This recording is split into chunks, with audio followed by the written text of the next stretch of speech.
Part 10। पता नहीं किस्मत में क्या लिखा था। आरती किसी और की हो चुकी थी, लेकिन इस तरह आरती का मेरी जिंदगी में बार बार आना, पता नहीं खुदा मेरे साथ कौन सा खेल खेल रहा था। आरती के लिए मेरे दिल में अब भी वही जगह थी जो कॉलेज के समय में हुआ करती थी। इस बात का एहसास मुझे उस दिन हो रहा था। आरती परेशान है, ये बातें कहीं ना कहीं हमें बहुत परेशान कर रही थी।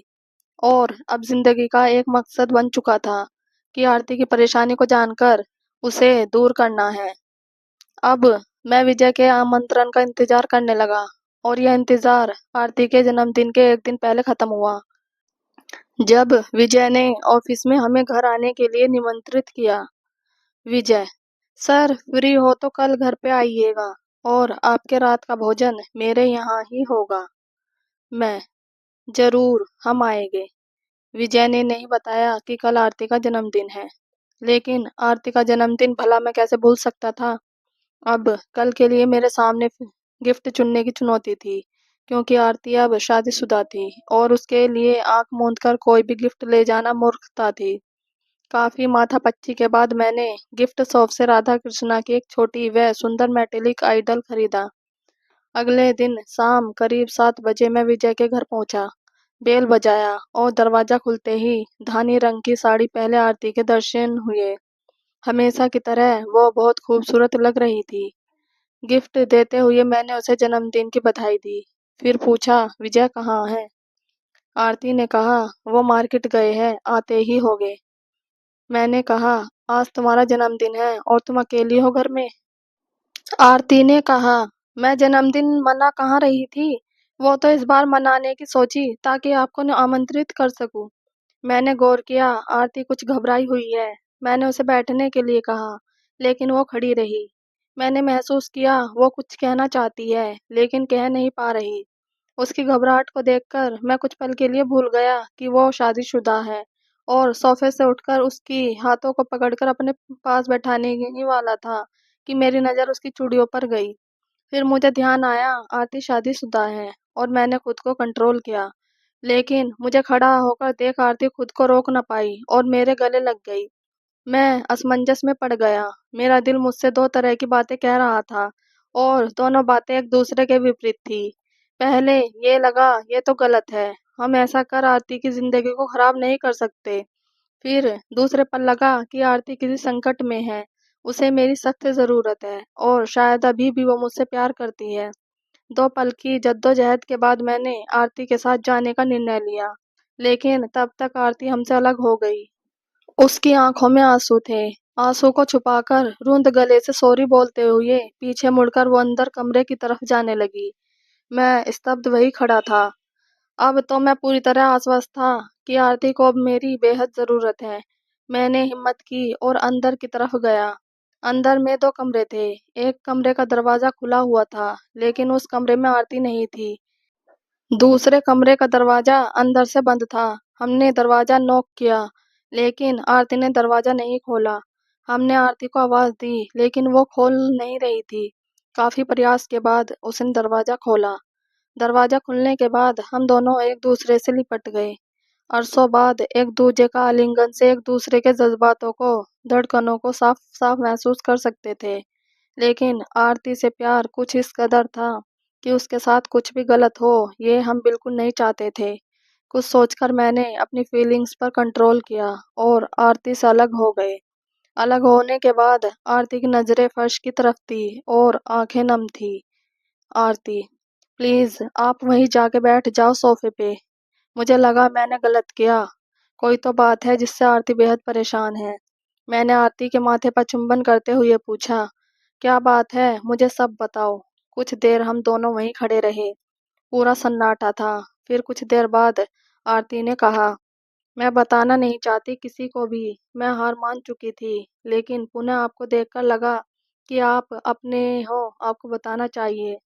मैंने कहा, हाँ, मैं तुम्हारा ही हूँ, तुम पूरी बात बताओ। आरती ने कांपते हाथों से मेरी तरफ कागज का एक टुकड़ा बढ़ाते हुए रुंध गले से कहा, मैंने कुछ लिखा है इस पर, आप इसे अपने घर पर पढ़ लीजिएगा। सब पता चल जाएगा आपको।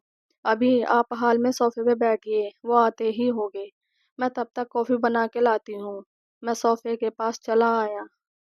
मैं जल्द से जल्द उस लेटर को पढ़ना चाहता था, लेकिन विजय के आने का समय था और लेटर को वहाँ पढ़ना उचित नहीं था।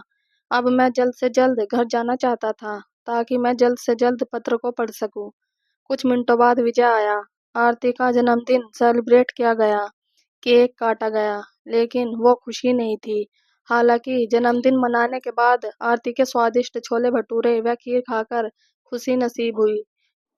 लेकिन कहीं न कहीं सारा मन उस लेटर को जल्दी से पढ़ने पे फोकस था। उसके बाद मैं जाने लगा। जाते वक्त भी आरती की नज़रें हमें ऐसे देख रही थी, मानो वो हमसे बहुत कुछ कहना चाहती हो।